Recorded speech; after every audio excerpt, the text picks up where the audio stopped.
샬롬. 이솝 우화 두 번째. 사슴과 포도 넝쿨. 사슴과 포도 넝쿨. 살려주세요. 갑자기 숲속에서 사슴의 다급한 목소리가 울려 퍼졌어요. 총을 든 사냥꾼에게 사슴이 쫓기고 있었나 봐요.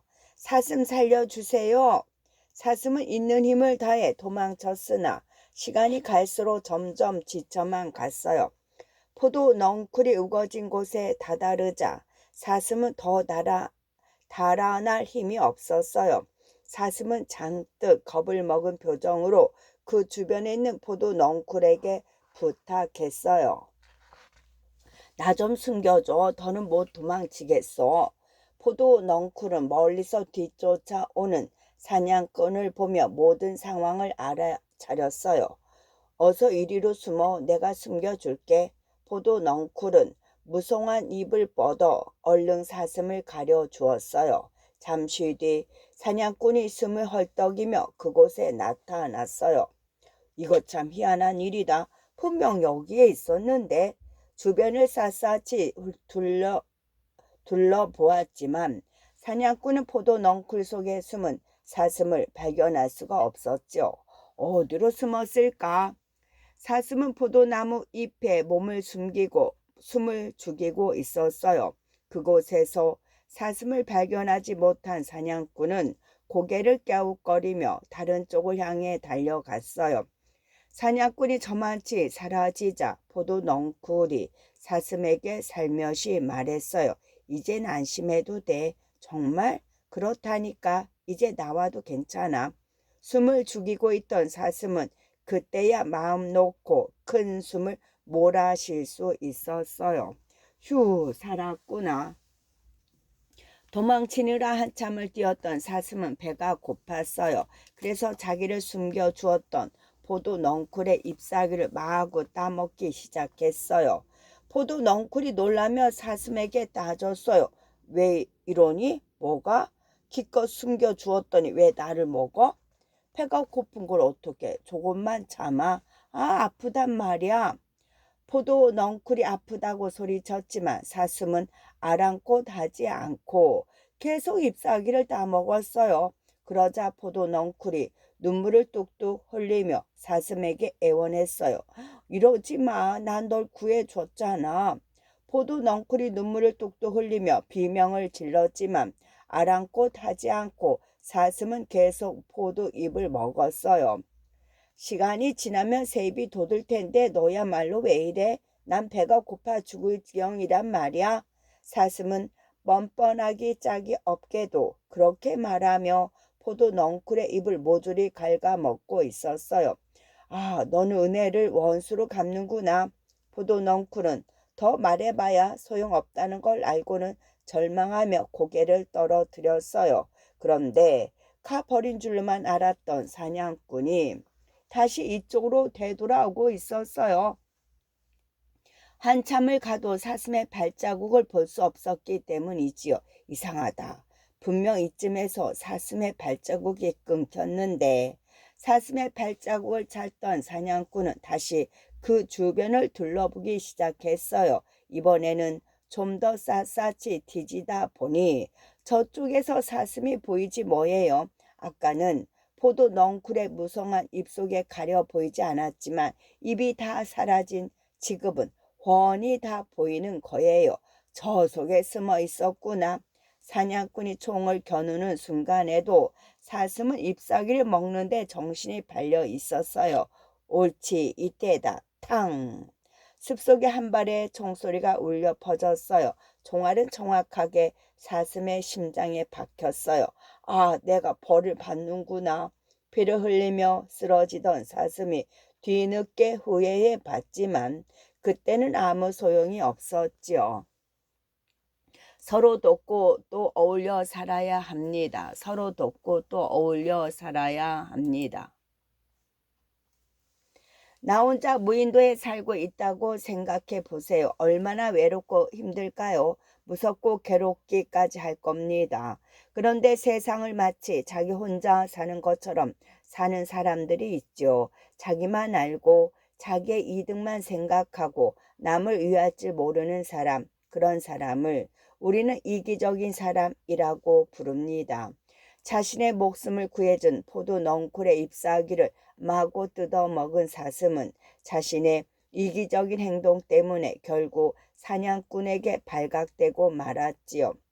포도 덩쿨과 서로 돕고 잘 어울렸다면 친구도 생기고 목숨도 구했을 텐데 말이죠. 우리는 때로 이기적으로 행동할 때가 있습니다.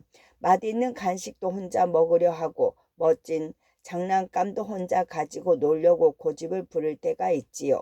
이기적인 사람은 점점 다른 친구들에게서 멀어지게 됩니다.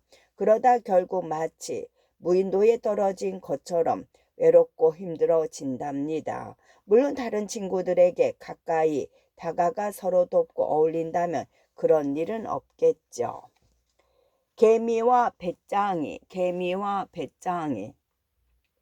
무더운 여름날이었어요. 바람 한 점 없이 햇볕이 쨍쨍 내리쬐는 날씨라 가만히 있기만 해도 땀이 뻘뻘 나는 그런 날이었지요. 한참 더운 한낮이었지만 땡볕 아래서 열심히 먹이를 나르는 개미들이 있었어요. 덥다고 게으름을 피우면 안 돼. 그래요. 오늘 할 일은 오늘 끝내야 해요. 그들은 땀을 닦을 새도 없이 무리를 지어 부지런히 일했지요. 시원한 나물 그늘 아래서는 배짱이가 노래를 부르고 있었습니다. 배짱이는 나무 옆을 지나가는 개미들을 보게 되었어요. 개미들은 모두 등에 가득 짐을 짓고 있었지요. 짐을 지고 있었어요. 배짱이는 그런 개미들이 한심하게만 보였어요. 배짱이는 지나가는 개미들에게 말을 붙였어요. 좀 쉬었다가 하렴. 하지만 개미들은 배짱이의 말에 대꾸도 하지 않고 묵묵히 자기 일만 할 뿐이었지요. 이렇게 날이 더운데 왜 그리 힘들게 일을 하니? 그러자 지나가는 개미 중 하나가 말했어요. 우리에겐 열심히 일하는 이유가 있어요. 그게 뭔데? 배짱이는 궁금한 듯 물었어요. 지금 부지런히 먹이를 준비해 둬야 나중에 겨울이 됐을 때 굶어 죽지 않는단 말이에요. 개미의 대답을 들은 배짱이는 배를 잡고 웃었어요. 여름에 겨울 준비라고? 그래요. 우린 지금 겨울 준비를 하는 거라고요. 하하하, 너희들 참 웃긴다. 그러지 말고 나와 함께 노래나 부르자. 겨울이 오려면 아직 멀었지 않니? 싫어요. 우린 우리 할 일을 할 거예요. 배짱이가 은근히 유혹했지만 개미들은 아랑곳하지 않고 열심히 일을 했어요. 너희 참 쓸데없는 걱정도 많구나. 무더운 여름이 지나고 가을이 왔어요. 바람이 불고 낙엽이 졌지만 배짱이는 그때까지 빈둥빈둥 놀기만 했어요. 개미들은 더욱 열심히 일해서 창고에 차곡차곡 겨울을 지낼 먹이를 쌓아두었죠. 어느덧 가을도 지나고 추운 겨울이 찾아왔어요.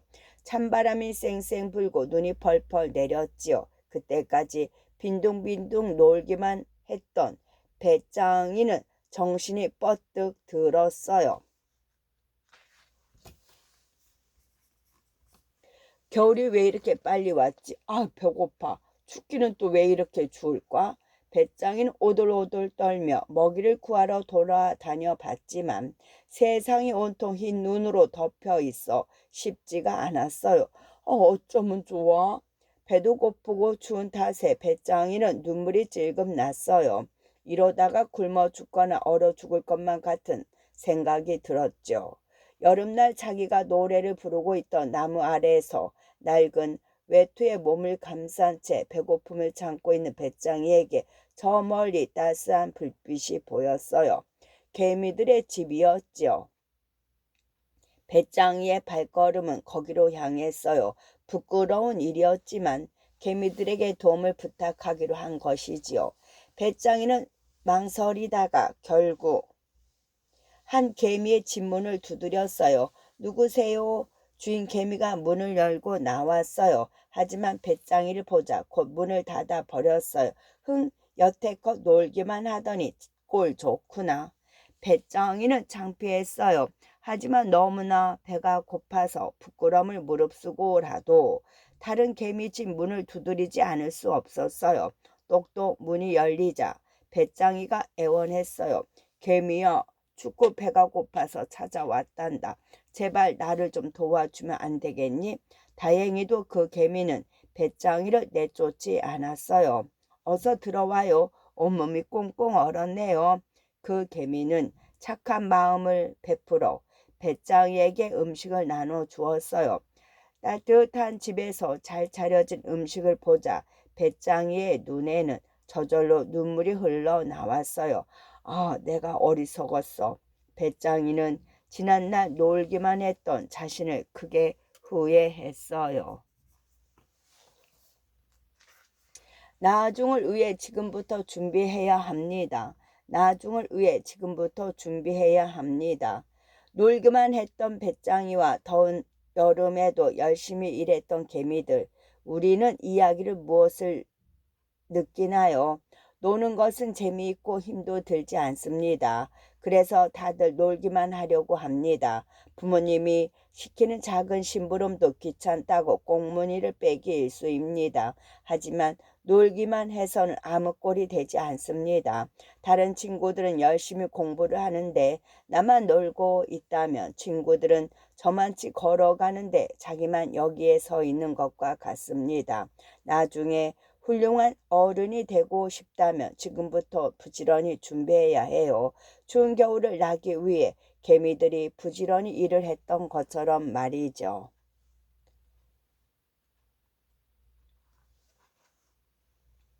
눈에 보이는 것이 전부는 아니랍니다. 눈에 보이는 것이 전부는 아니랍니다. 세상에는 눈길을 사로잡는 멋지고 화려한 것들이 많지요. 시골지도 처음에는 도시쥐의 크고 넓은 집과 군침을 흘리게 만드는 음식들이 부러웠습니다. 우리도 시골쥐처럼 다른 친구들의 화려한 집과 멋진 옷을 부러워한 적은 없나요? 그래서 부모님께 투정을 부리고 불만을 품었던 적 말이에요. 하지만 우리도 시골쥐처럼 곧 깨달을 수 있을 거예요. 마음이 편하지 않고 눈으로만 화려한 것들은 다 소용없다는 것을.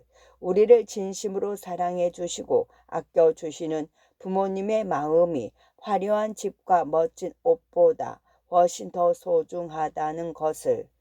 마음의 눈으로 보아야 훨씬 더 잘 보이는 것들이 있답니다. 잠시 잠깐의 화려함에 눈과 마음을 빼앗기지 않도록 마음의 눈을 맑고 깨끗하게 간직해야 하겠습니다.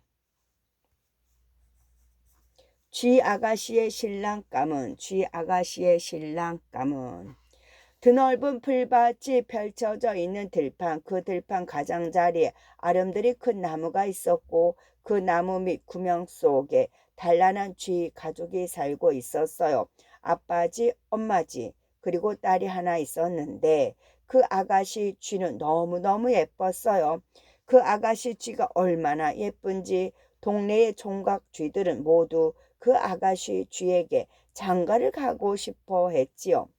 내 딸을 아무에게나 시집 보낼 수는 없어. 아빠 쥐의 말에 양지바른 마당에 앉아 뜨개질을 하고 있던 엄마 쥐가 고개를 끄덕였어요. 그럼요. 이 세상에서 가장 훌륭한 신랑감을 찾아줘야죠. 그때부터 쥐 부부는 함께 고민에 빠졌답니다. 어떤 신랑감이 딸 아이에게 가장 잘 어울릴까 하는 고민을요. 제 생각엔 말이죠. 엄마 쥐가 입을 열자 아빠 쥐는 쥐를 쫑긋 세웠어요. 햇님이면 좋겠어요. 가장 높고 가장 힘이 세니까요. 그러자 아빠 쥐는 손바닥으로 무릎을 탁 쳤습니다. 그렇지. 지금까지 왜 그 생각을 못했을까? 아빠 쥐는 좋은 생각이라 생각하며 기뻐했습니다. 다음날 아침이었어요. 아이고 힘들다. 헤헤. 아이고 힘들다. 아빠지는 높은 산에 올라갔어요. 해에게 부탁을 하기 위해서였죠. 해님. 아빠지가 하늘 높이 떠 있는 해를 향해 소리쳤어요. 그러자 해가 아빠지를 내려다 보았어요. 왜 그러시오? 해가 자신을 쳐다보자 아빠 쥐는 큰 소리로 외쳤습니다. 당신이 힘이 가장 세다고 들었어요. 우리 딸도 마을에서 가장 예쁘답니다. 한번 만나보실래요? 그러자 해가 빙그레 웃으며 대답했어요. 정말 고맙군요. 하지만 내가 힘이 제일 센 게 아닌데. 해님보다 힘이 더 센 분이 있다고요? 그때였어요. 마침 구름이 밀려와 해의 얼굴을 가렸어요. 이것 보세요. 나는 구름에게 꼼짝 못한답니다. 그 모습을 본 아빠 쥐의 고개가 끄덕여졌어요. 그렇구나. 그러면 구름님에게 물어봐야지. 아빠 쥐는 다른 곳으로 가려는 구름에게 다급하게 소리쳤지요. 구름님, 제 말 좀 들어보세요. 그 소리가 얼마나 컸던지 저쪽으로 가려다 말고 구름이 뒤돌아 보았어요. 왜 그래요? 제 딸은 동네에서 가장 예쁘답니다. 햇님보다 힘이 센 당신이라면 꼭 어울릴 것 같은데 당신 생각은 어떠세요? 아빠 쥐의 말을 들은 구름은 고개를 흔들었어요. 그렇지 않아요. 나보다 힘이 더 센 게 있어요. 그때 마침 또 바람이 후 불어왔어요. 그러자 구름은 힘없이 바람에 밀려가고 말았어요. 아빠 쥐는 바람이 가장 힘이 세다는 것을 깨달았지요. 그래서 바람에게 또 부탁했어요. 세상에서 가장 힘이 센 바람님, 제 예쁜 딸을 한번 만나보시겠어요? 그러자 바람 역시 고개를 설레설레 흔들었어요. 아직 쥐님은 잘 모르시는군요. 나보다 더 센 게 딱 하나 있답니다. 그게 무엇인데요? 그건 바로 벽이랍니다. 내가 아무리 세게 불어도 끄떡도 하지 않거든요. 바람은 벽을 향해 세게 달려갔지만 정말 벽은 끄떡도 하지 않았어요. 이제야 찾았군요. 세상에서 가장 힘이 센 벽님. 당신이라면 내 귀여운 딸을 잘 지켜줄 수 있겠죠? 그러자 벽은 고개를 설레설레 흔들었습니다. 무슨 소리예요? 나보다 강한 건 바로 당신들 쥐면서. 네? 나는 쥐가 갈가대면 견딜 수가 없어요. 그러니까 세상에서 가장 강한 건 바로 당신들 쥐란 말이에요. 그러면서 벽은 아빠 쥐를 향해 장뜩 몸을 움츠렸습니다. 며칠 뒤 들판의 쥐 마을에서는 아주 크고 거창한 잔치가 열렸지요. 바로 어여쁜 쥐 아가씨가 시집을 가게 된 곳입니다. 신랑은 바로 마을의 쥐 중에서 뽑힌 가장 잘생기고 성실한 총각이었답니다. 나의 장점은 어떤 것이 있는지 생각해 보세요. 나의 장점은 어떤 것이 있는지 생각해 보세요. 잘생긴 친구, 공부를 잘하는 친구, 멋진 장난감이 있는 친구 등등등 세상에는 부러운 친구들이 참 많습니다. 내가 갖지 못한 장점들이 있는 친구들 말이에요. 그 친구들에 비해 나는 참 못나 보이는 것만 같습니다. 그러다 보니 점점 더 자신감도 없어지고 작아지는 기분이 들 때가 많아요. 아빠 쥐도 예쁜 딸의 상대로 다른 쥐들은 마음에 들지 않았나 봅니다. 자신도 쥐긴 마찬가지이지만 작고 연약하기만 한 쥐가 마음에 들 리는 없었겠지요. 하지만 결국 찾아낸 가장 힘이 센 존재가 바로 자신들이었다니 얼마나 기뻤을까요? 우리도 다른 친구들을 부러워만 할 일이 아닙니다. 나에게도 분명 다른 친구들이 갖지 못한 장점들이 분명히 있을 테니까요. 남을 부러워하고 질투하는 시간에 나의 장점을 찾아보세요. 나 자신도 홀딱 반할 만한 멋진 나를 분명 발견할 수 있을 겁니다. 토끼와 거북이, 토끼와 거북이. 토끼와 거북이가 달리기 시합을 하면 누가 이길까요? 토끼가 이긴다고요? 맞아요. 엉금엉금 기어가는 거북이보다 토끼가 빠른 건 분명하니까요. 하지만 거북이가 이길 때도 가끔은 있답니다. 늘 달리기를 잘한다고 자랑하던 토끼가 어느 날 어딘가 열심히 가고 있던 거북이를 만났어요. 거북아, 너 어디 가니? 응, 그냥 그렇게 느릿느릿 기어서 언제 가니? 토끼의 핀잔에 거북이는 기분이 나빴지만 부지런히 자기 갈 길을 갔어요. 너처럼 엉금엉금 가다간 오늘 해가 다 저물겠다. 토끼가 계속 놀려대자 거북이는 더는 참을 수 없었어요. 너는 얼마나 빠르다고 그러니? 그 말에 토끼는 어이없이 하며 깔깔 웃어댔어요. 그건 말이라고 하니 너하고는 비교가 안 되지 하하하. 토끼는 배를 움켜잡으며 웃었어요. 너무 웃겨서 떼굴떼굴 구르기도 했어요. 그 모습을 한참이나 바라보고 있던 거북이는 혼자 소리처럼 중얼거렸어요. 길고 짧은 건 대봐야 알지. 그 소리에 귀가 번쩍 뜨인 토끼가 눈을 동그랗게 하고 거북이를 쳐다보았어요. 너 정말 그렇게 생각하니? 응. 네가 나보다 반드시 빠르다는 증거가 있니? 그럼 저 산 꼭대기까지 누가 빨리 가나 내기를 해볼까? 좋아. 약이 바싹 오른 거북이는 마침내 토끼가 제의한 달리기 시합을 하겠다고 대답했어요. 거북이를 놀려먹을 생각에 토끼는 싱글벙글했고요. 토끼와 거북이의 달리기 시합, 이 흥미롭고 재미있는 구경거리에 온 동물들이 나와 응원을 하게 됐습니다. 토끼 이겨라, 거북이 이겨라. 하지만 예상대로 거북이는 전부터 토끼의 상대가 되지 못했죠. 토끼는 빠른 발로 손살같이 뛰어나갔고 거북이는 엉금엉금 느리게 기어나갔어요. 시합이 시작된 지 얼마 되지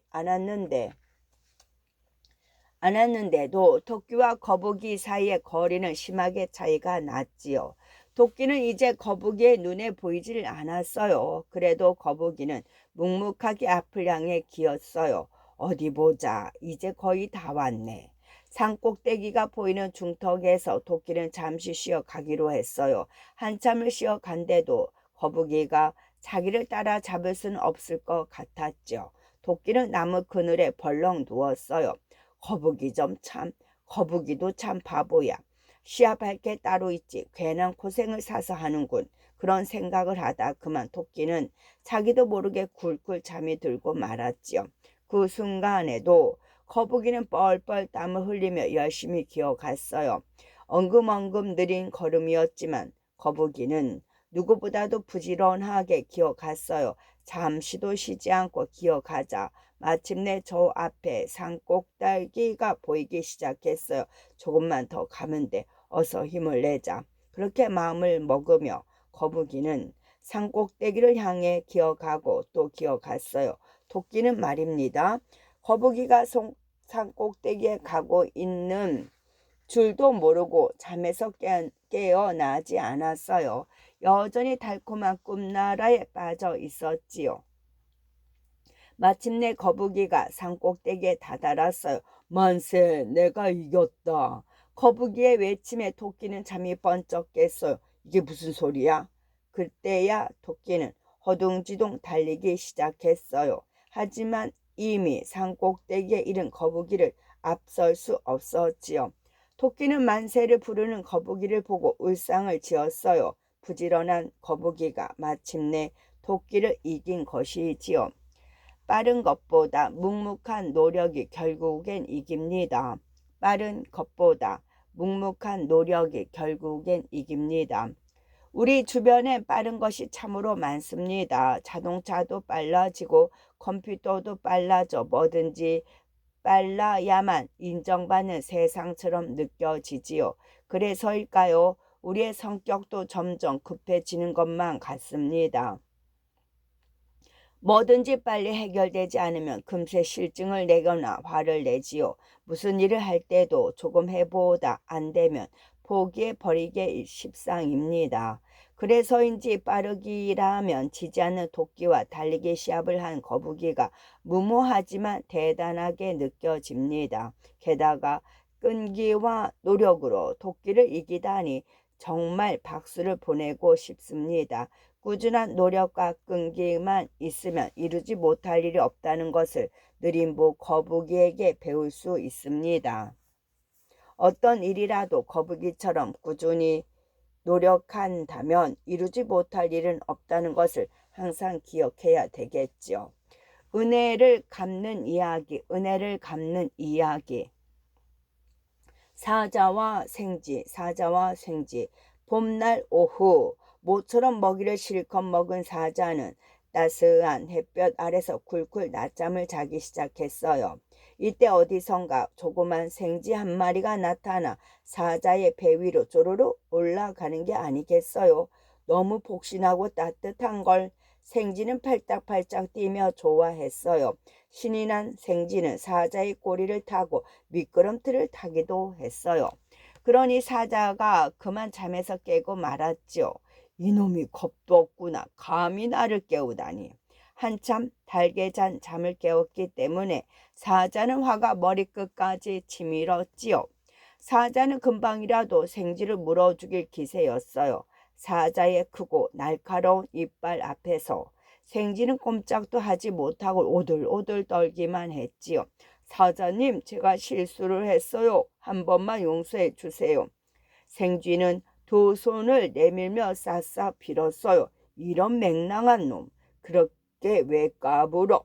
죄송해요. 하지만 살려만 주시면 저도 언젠가 사자님을 구해 드릴 테니 사자님 제발. 그러자 사자가 껄껄껄 웃었지요. 너같이 조그만 게 무슨 수로 나를 구한단 말이냐.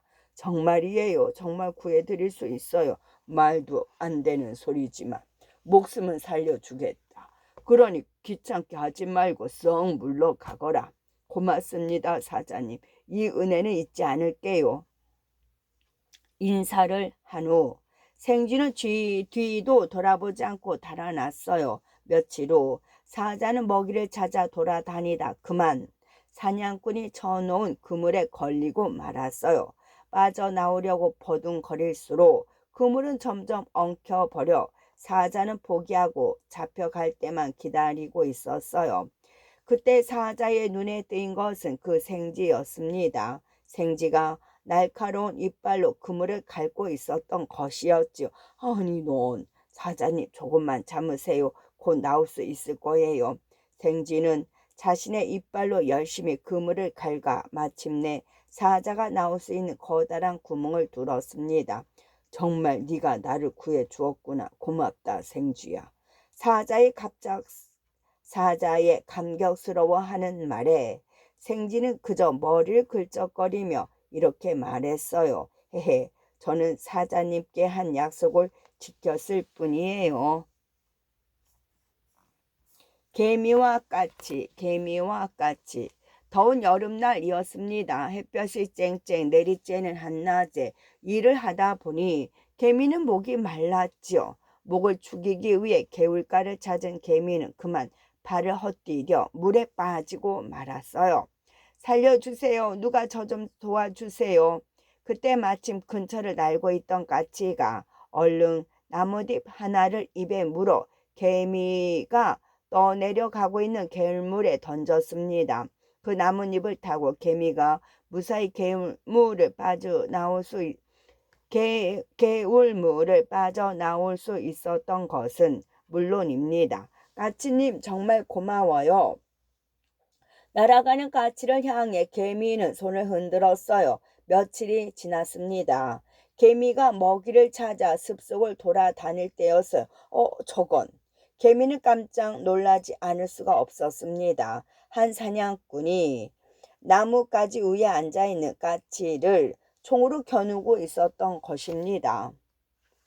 자기를 구해준 바로 그 까치를요. 위험해요. 얼른 피해요. 개미는 그렇게 소리치고는 사냥꾼의 발등을 힘껏 깨물었어요. 아 따가워. 탕탕. 그 바람에 사냥꾼이 쏜 총알을 빗나갔고 까치는 무사히 다른 곳으로 날아갈 수가 있었어요. 구해줘서 고마워요 개미님. 날아가면서 까치는 찡긋 개미에게 눈 인사를 했어요. 개미 역시 활짝 웃으며 까치에게 손을 흔들어 주었어요. 저도 까치님의 은혜를 입었는데요 뭘. 지금 베푼 작은 마음이 훗날 큰 보답으로 돌아옵니다. 지금 베푼 작은 마음이 훗날 큰 보답으로 돌아옵니다. 돈은 쓰면 쓸수록 줄어들지요. 음식도 먹으면 먹을수록 그 양이 줄어듭니다. 하지만 이상하게도 다른 사람에게 베푸는 정성과 사랑은 주면 줄수록 커지고 심지어 훗날 커다랗게 몸집을 부풀려 다시 돌아오지요. 이렇듯 다른 사람을 위하는 마음은 신비한 마법을 가지고 있는 모양입니다. 개미를 구한 까치, 생쥐를 구해준 사자, 둘 다 그저 대수롭지 않게 좋은 일을 했지만 결국엔 그 일 덕분에 까치와 사자 모두 자신들의 생명을 구할 수 있었지요. 혹시 주변에 나의 도움이 필요한 친구나 이웃이 있나요? 자신의 도움이 너무 작을 것 같아 도와주는 일을 꺼리고 있다면 당장이라도 손을 내밀어 보세요. 여러분의 작은 손길이 그들에게는 오랫동안 따뜻하게 간직할 수 있는 커다란 도움이 될 수 있을지도 모르니까요. 햇님과 바람, 햇님과 바람. 하늘 한가운데에서 햇님과 바람이 만났습니다. 햇님과 바람은 서로 자기의 힘이 더 세다며 말다툼을 하게 되었지요. 햇님보다 제가 더 세다니까요. 바람이 배를 잔뜩 내밀며 자랑을 했습니다. 햇님은 배시시 웃으며 고개를 흔들었지요. 가소롭구나 바람아. 네가 힘이 센 것은 나도 알고 있다만 나보다 더 세다는 것은 말이 안 되지. 바람은 마음이 상했습니다. 햇님이 자기를 무시한다고 생각했기 때문입니다. 그러면 우리 둘 중 누가 더 힘이 센지 겨뤄볼까요? 약이 올랐던 바람이 햇님에게 제의를 했어요. 그래, 그러자꾸나. 햇님도 방긋 웃으며 좋다고 했어요. 그럼 무엇으로 힘을 겨룰까요? 그건 네 마음대로 하렴. 바람은 어서 자기의 힘을 보여주어야겠다는 생각에 마음이 무척 급했습니다. 했지만 햇살은 여유만만 미소만 지었습니다. 아, 마침 저기 지나가는 사람이 있군요. 바람이 아래를 내려다보며 말했어요. 아래쪽엔 들판이 활짝 펼쳐져 있었고 그 들판을 가로지르며 한 나그네가 바쁜 걸음을 재촉하고 있는 모습이 보였습니다. 저 나그네의 외투를 벗기기로 해요. 외투를 먼저 벗기는 쪽이 이기는 거지요. 바람의 제안에 햇님도 반겼습니다. 좋은 생각이야. 누구부터 먼저 할까? 저부터 먼저 할게요. 이런 일이라면 식은 죽 먹기죠. 잘 보세요, 햇님. 바람이 큰 소리를 치며 자신 있게 나섰습니다. 자, 시작해요. 그때부터 바람은 나그네를 향해 세차게 불어댔습니다. 들판의 풀잎들은 우수수 쓸리는 것은 물론 큰 나무까지 흔들리는 엄청난 힘이었지요. 웬 바람이 이렇게 불지? 갑자기 불어온 바람에 나그네의 몸도 심하게 휘청거렸습니다. 금방 벗겨질 듯 외투 자락도 심하게 벌럭였습니다. 하지만 나그네는 그럴수록 더욱 몸을 움츠리며 두 손으로 외투를 꼭 부여잡았죠.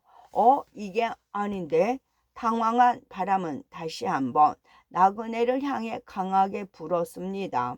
하지만 있는 힘을 다해 외투 깃을 잡고 있는 나그네를 어찌할 수가 없었죠. 결국 바람은 나그네의 외투를 벗기지 못했습니다. 그것 봐, 어림도 없지. 햇님이 나그네를 가리키며 환하게 웃었습니다. 그러자 바람이 얼굴을 찡그리며 이죽거렸죠. 그럼 어디 햇님이 해봐요. 그게 그리 쉬운 일인가요? 좋아, 내가 해볼게.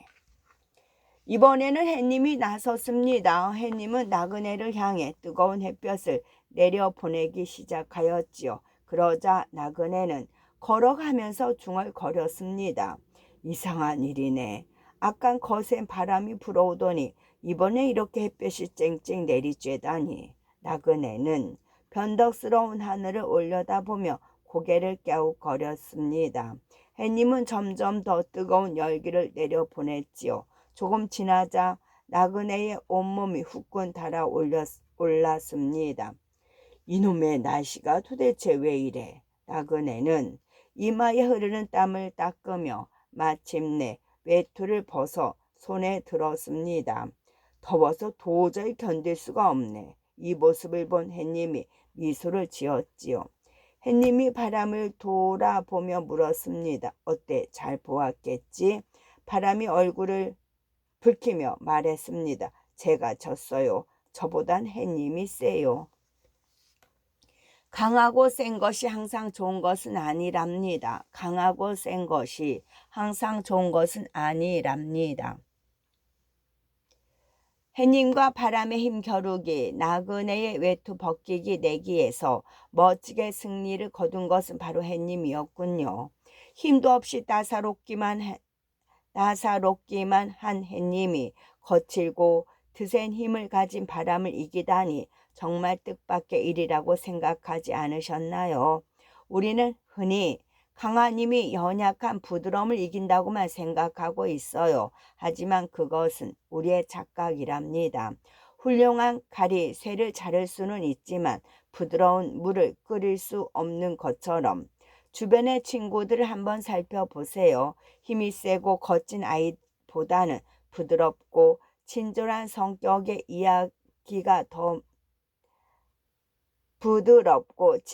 성격의 아이가 더 많은 친구를 가지고 있지 않나요? 진정한 강함은 따뜻하고 부드러운 마음에서 온다는 것을 기억해 두세요. 비겁한 박쥐. 아득한 옛날 동물 나라에서 전쟁이 벌어졌어요. 땅에서 사는 짐승과 하늘을 나는 새, 그리고 두 편으로 갈린 동물 나라는 서로 싸우느냐고 하루도 조용할 날이 없었답니다. 한참을 물고 뜯고 싸웠는데도 처음에 어느 편이 이기는지 판가름하기가 어려웠어요. 그러던 중 땅에서 사는 짐승들이 우세해졌어요. 사자, 호랑이, 곰 등 사나운 짐승들의 힘이 새들의 힘보다 훨씬 세었거든요. 짐승들의 기세에 말린 새들은 일단 짐승들을 피해 하늘로 후퇴했어요. 하늘을 나는 새 중에 대장인 독수리가 박쥐를 찾아갔어요. 그때까지 박쥐는 어느 편에도 들지 않았어요.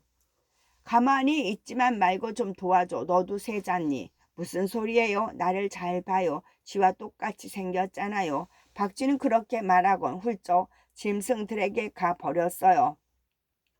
계속되는 싸움으로 짐승들의 힘이 떨어지자 이번에는 하늘을 날아다니는 새들이 힘을 내기 시작했어요. 새들의 공격을 받아 짐승들이 쫓기는 신세가 되자 짐승들의 대장인 사자가 박쥐를 꾸짖었어요. 넌 도대체 누구 편이야? 우리 편이라면서 왜 새들을 공격하지 않는 거지? 그러자 박쥐는 날개를 펴 보이며 이렇게 말했어요. 무슨 소리를 그렇게 하세요? 이걸 잘 보세요. 날개가 있는 짐승도 있어요?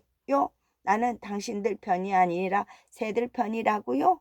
박쥐는 사자에게 입을 삐죽 내밀며 곧장 새들에게 날아가 버리고 말았지요. 싸움은 계속되었어요. 하지만 좀처럼 결판은 나지 않았어요.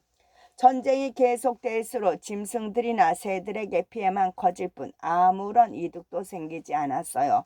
전쟁이란 서로에게 손해만 된다는 것을 양쪽 다 깨닫게 되었지요. 마침내 양쪽의 대장인 사자와 독수리가 만났어요. 승부도 나지 않은 싸움을 이쯤에서 그만두는 게 어때? 맞아. 바보 같은 싸움이야. 서로 화해하자. 마침내 두 쪽은 화해하고 서로 평화롭게 살기로 결정했어요. 동물 나라에 평화가 온 것이지요. 하루는 박쥐가 짐승들이 있는 곳으로 놀러 갔어요.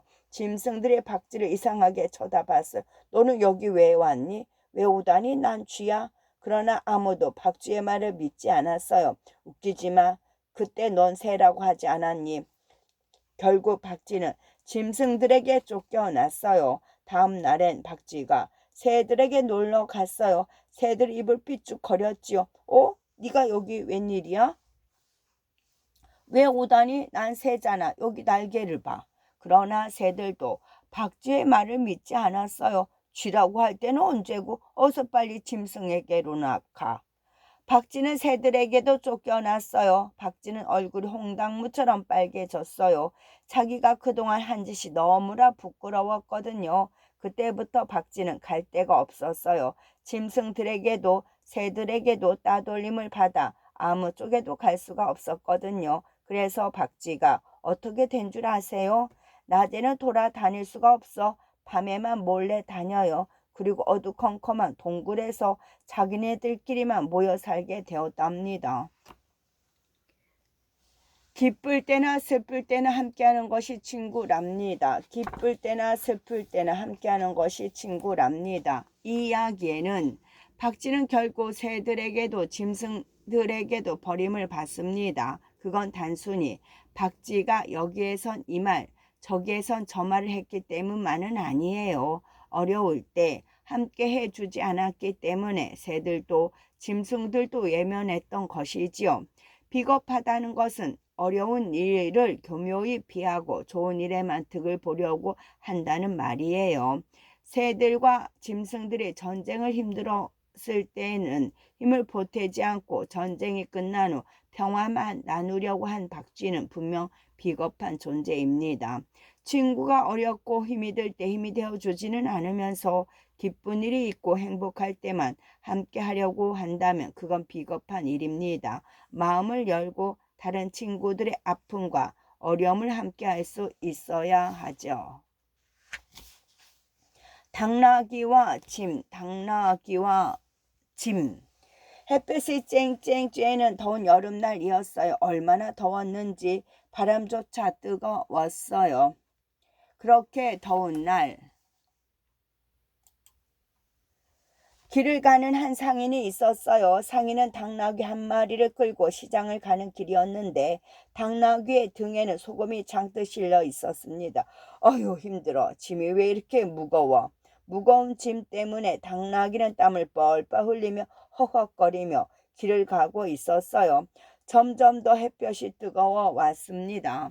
당나귀는 이제 다리가 휘청거릴 정도로 힘이 들었지만 주인은 자꾸만 빨리 가자고 재촉했어요.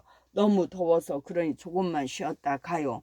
당나귀는 주인에게 애원의 눈길을 보냈지만 주인은 본체 만체했어요. 주인님 좀 쉬었다 가자니까요. 당나귀가 히잉거리며 주인에게 다시 한번 부탁했어요. 그러자 주인은 당나귀를 한번 힐끗 본 뒤 가까이 있는 나무 그늘로 당나귀를 끌고 갔어요. 갈 길이 바쁘다면 어쩔 수 없구나. 갈 길이 바쁘다만 어쩔 수 없구나. 대신 쉰 다음에는 부지런히 가야 한다. 쉬는 동안은 정말 살 것 같았어요. 꿀맛이 따로 없는 달콤한 휴식이었지요. 하지만 언제까지나 그렇게 쉴 수는 없었어요. 주인의 고삐를 잡아 끌었고 당나귀는 길을 가야 했어요. 쉬고 난 뒤에는 짐이 더 무거워진 것 같았어요. 하지만 당나귀는 묵묵히 길을 갈 수밖에 없었지요. 한참을 가다 보니 시냇물이 나왔어요. 시장을 가자면 시냇물을 건너서 가야 하기 때문에 주인은 당나귀에게 신신당부했어요. 지금부터는 특별히 조심해야 한다. 혹시 물에 빠지기라도 하면 큰일 나니까. 주인은 당나귀의 고삐를 잡고 천천히 그리고 조심조심 시냇물을 건너기 시작했어요. 그런데 그만 고삐에 끌려 따라가던 당나귀가 발을 잘못 디디고 말았어요. 그 바람에 당나귀가 물에 풍덩 빠지고 말았지요. 허푸허푸. 허우적거리던 당나귀가 간신히 몸을 일으켰어요. 그런데 이게 어찌된 일일까요? 그 무거웠던 짐이 훨씬 가벼워진 게 아니겠어요? 그건 말이죠. 물에 빠진 소금이 다 녹아버렸기 때문입니다. 신기한 일이네. 어째서 이럴까? 당나귀는 곰곰이 생각해 봤어요. 아, 짐이 물에 젖으면 가벼워지는구나. 당나귀는 그렇게 생각하곤 속으로 좋아했어요. 주인은 화가 났지만 어쩔 수가 없었어요. 너무 무거운 짐을 실은 자신의 잘못이라고 생각하며 당나귀에게 아무 야단도 치지 않았지요. 소금이 다 녹은 바람에 큰 손해를 본 상인은 이번에 가서 솜을 잔뜩 샀어요. 솜을 팔아서라도 입은 손해를 만회하고 싶었지요. 솜을 잔뜩 실었지만 이번에는 소금을 실을 때보다 훨씬 가벼웠어요. 이리야 어서 가자. 집으로 돌아올 때 상인과 당나귀는 다시 그 시냇물을 건너게 되었어요. 이번에는 조심히 건너야 한다. 그러나 당나귀는 깨가 났어요. 물에 빠지면 짐이 훨씬 가벼워진다고 생각했던 거예요. 그래서 일부러 발을 잘못 디딘 척하며 풍덩 물에 빠지고 말았어요. 이놈의 당나귀가 왜 이래? 주인은 화가 단단히 났어요. 왜 이렇게 조심성이 없는 거야? 이랴, 당장 일어나지 못해? 주인은 당나귀의 볼짜기를 철썩철썩 때리며 고삐를 세게 당겼어요. 당나귀는 키득키득 웃으며 몸을 일으켰어요. 그런데 이게 어찌 된 일일까요? 가벼워져야 할 짐이 엄청나게 무거워졌지 뭡니까? 생각해 보세요. 솜이 물에 젖으면 얼마나 무겁겠어요.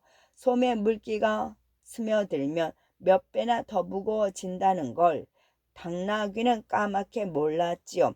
물이 뚝뚝 떨어지는 짐을 지고 당나귀는 그때부터 끙끙거리며 길을 가야 했어요. 내 꾀에 내가 속았구나. 그때야 당나귀가 후회를 해보았지만 이미 엎질러진 물이라 아무 소용이 없었죠.